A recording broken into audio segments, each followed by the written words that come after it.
Hey. Ha! Hello. Yes, hello guys. Ni Samueli Wekesa hapa hivi. Ningependa tukaweze kuongea, tuitane mkutano. Kama ama watu wazima tukaweze kuongea guys. Kuna hii video ambayo imekuwa ina circulate kwa mtandao. Ambayo mtoto anachapa tu house girl wao, yani anachapa tu maid.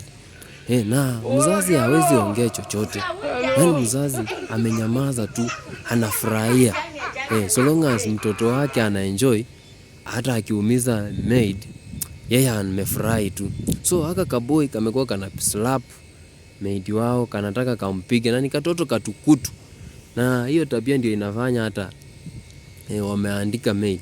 Haka katoto kakikasirika, kanaweza hata kakatunga mtu kisu. Ni mtoto mwenye ako na hasira kabisa.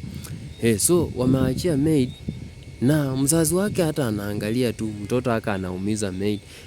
Mtoto anafanya kitu mbaya. That is so wrong guys. Kama unaandika mtoto wa mtu, usimlete umfrustrate. Usimfrustrate kwako ukiona kwamba wewe kwa vile umeandika yeye kazi hana mahali pa kuenda. Nataka guys mkaweza kushare hii video ikafikie watu ambao ninataka kuwapostia haka video ili nyinyi wenyewe mkaweze kuona, na mkifeel like mshare hii video ifikie watu wenye wako na tabia mbaya, wenye wana mistreat watoto wa wenyewe, wakaweze kubadilika guys.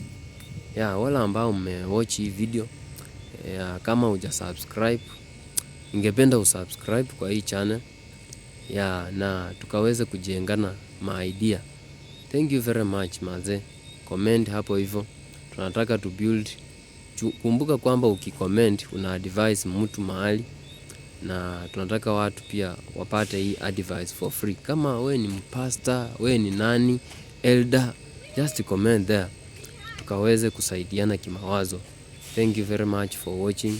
Samuel Wekesa vlog here. Thank you. Hola, Carlos. Hello. Hello.